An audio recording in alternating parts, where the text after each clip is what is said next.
नमस्कार दोस्तों। आज हम श्री कृष्ण के वंशज के बारे में जानेंगे। यदु वंश के संस्थापक राजा यदु थे। राजा ययाति के पुत्र थे। राजा ययाति के दो पत्नियां थीं। पहली पत्नी का नाम था देवयानी, जो शुक्राचार्य की पुत्री थी। दूसरी पत्नी का नाम था शर्मिष्ठा, जो वृषपर्वा की पुत्री थी। ययाति के दोनों पत्नियों से कुल 5 पुत्र उत्पन्न हुए। देवयानी से यदु और तरवसु पैदा हुए। शर्मिष्ठा से द्रह्यु, अनु और पुरु। ययाति के पांचों पुत्रों से 5 महत्वपूर्ण वंश की उत्पत्ति हुई। प्रथम पत्नी के प्रथम पुत्र यदु से यादव वंश, दूसरे पुत्र तुर्वसु से यवन वंश बना। राजा ययाति के दूसरी पत्नी शर्मिष्ठा के पहले पुत्र से द्रह्यु से भोज वंश, अनु से मलेच्छ वंश और पुरु से पौरव वंश बना।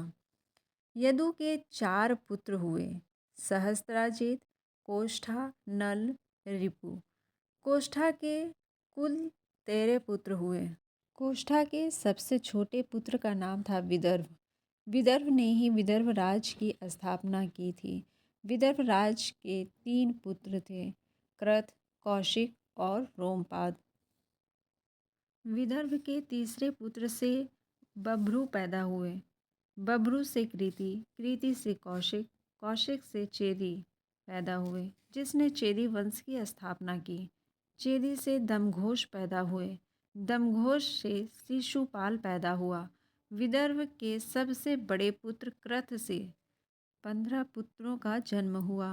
विदर्भ के सबसे छोटे पुत्र सतवद, इनके 7 पुत्र हुए: भाजी, भजमान, दिव्य, देववृद्ध, वृष्णि, अंधक और महाभोज।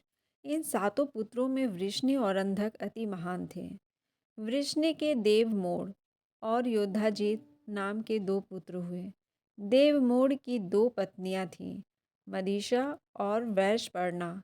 मदीशा से सूरसेन, सूरसेन की पत्नी मरिया से 10 पुत्र और 5 पुत्रियां उत्पन्न हुए।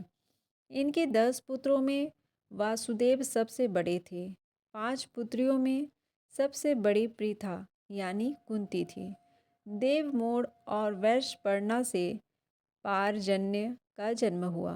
पारजन्य से 9 पुत्र हुए, जिनमें नंद बाबा सबसे बड़े थे। वहीं भीम सतवत के वंश में देवकी और कंस का जन्म हुआ। वासुदेव की 2 रानियां रोहिणी और देवकी। रोहिणी से बलराम और देवकी से श्री कृष्ण का जन्म हुआ।